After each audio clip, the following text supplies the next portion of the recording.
Hello guys, good morning! Umabot na ako ng malayo sa paghanap ng kudkud.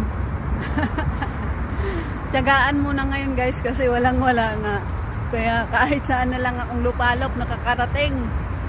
Inantay ko pa yung kaibigan ko kasi tatlo pala kami na magkudkud ngayon dun sa malaking bahay.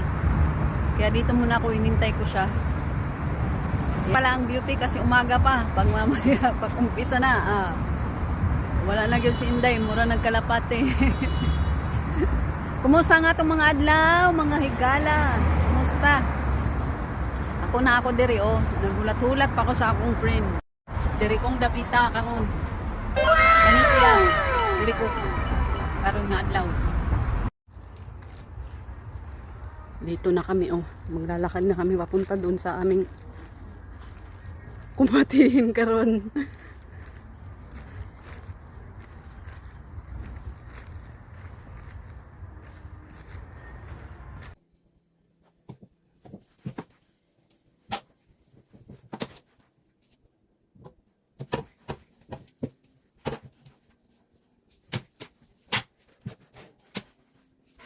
Hindi namin sa aming kuwan karon. Sa aming kudkod.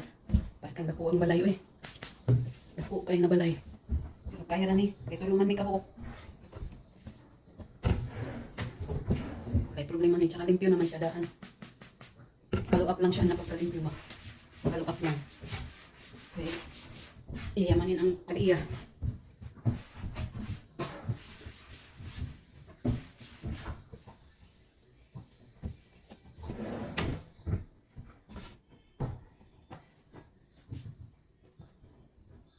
Bago ni siya nga balay.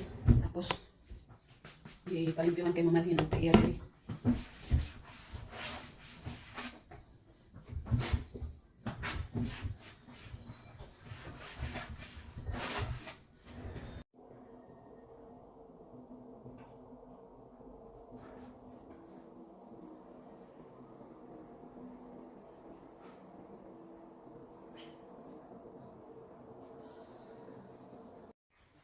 Kanindot na ba sa ilang kitchen?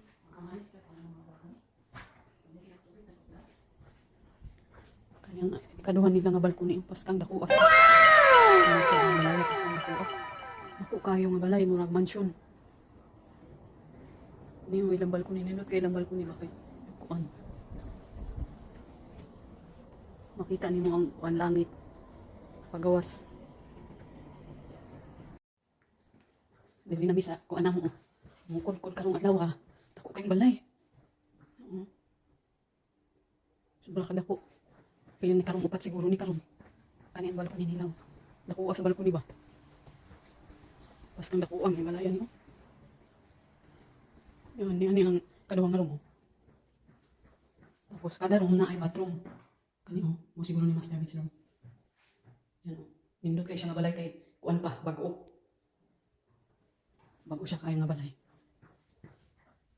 Muni ang closet sa master bedroom. Labahan. Muni ang hallway. Nag-abot na ko sa kalasangan, Kalasangan, nagyun ni. Subay na nagyun ko kayo sa mua. Lasang kayo. Muna yung taon kod.